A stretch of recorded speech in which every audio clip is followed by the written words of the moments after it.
Ce soir, l'ultime fake news. Je trouve que la ville de Québec est bien plus belle que la ville de Montréal. C'est vraiment bien fait.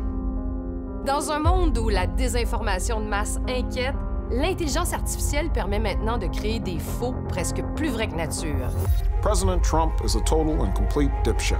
We need to be more vigilant with what we trust from the internet. Bienvenue dans l'univers des deepfakes, un monde où n'importe qui peut se faire usurper son corps et sa voix. La menace, je pense, c'est qu'il est plus possible de croire, en fait, ce qu'on voit. On pourrait se retrouver avec des vidéos très crédibles avec le petit logo de Radio-Canada ou le logo de CNN qui ont été complètement trafiqués et qui ont l'air extrêmement crédibles.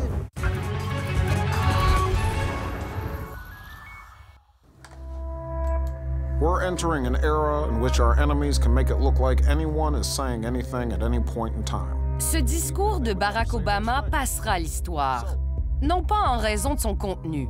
Ce discours d'Obama est historique parce qu'il ne l'a jamais prononcé. President Trump is a total and complete dipshit. On voit Barack Obama, on entend l'ancien président, mais il s'agit d'un deepfake, selon le terme désormais consacré dans le vocabulaire techno. Un deepfake, c'est une vidéo complètement fausse, créée au moyen de l'intelligence artificielle. You see, I would never say these things, at least not in a public address, but someone else would. Someone like Jordan Peele.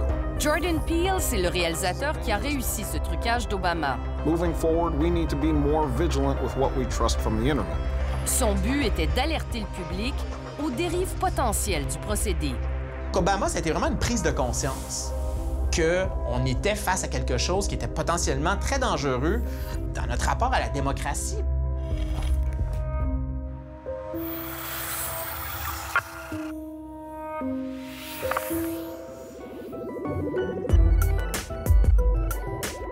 Ici, sur la promenade des célébrités à Los Angeles, on déambule dans un monde d'illusions, de faux et de pacotilles. Mais dans la Mecque du cinéma américain, on est aux premières loges pour rencontrer des étoiles du domaine de l'animation et de l'intelligence artificielle qui ont développé des outils aussi fabuleux que dangereux. Nous sommes chez Pinscreen, un studio de Los Angeles, pour rencontrer l'un de ces nouveaux maîtres de l'illusion.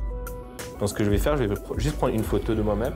Nous y avons rencontré Hao Lee, vrai post-docteur en sciences informatiques et fausse danseuse de Gangnam Style.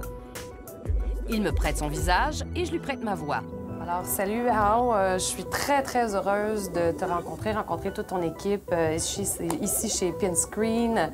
Vous faites vraiment du boulot un peu inquiétant, mais très réaliste et très sophistiqué. Avec sa jeune entreprise, il brasse de vraies grosses affaires dans le domaine du faux.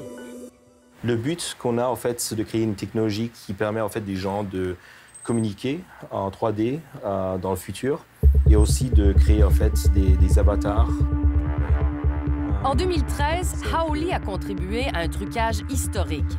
Quand le comédien Paul Walker est mort dans un accident de voiture, en marge du tournage du film Fast and Furious, les producteurs ont voulu le ramener à la vie.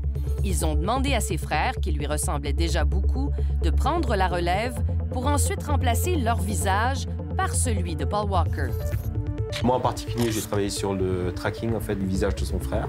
Donc, l'idée, c'est que vous avez des caméras qui filment son frère sur les scènes. Et en fait, ce qu'on doit capturer, en fait, c'est ses mouvements en 3D d'une manière vraiment très précise pour, en fait, avoir un visage photoréaliste. À l'époque, une telle prouesse technologique demandait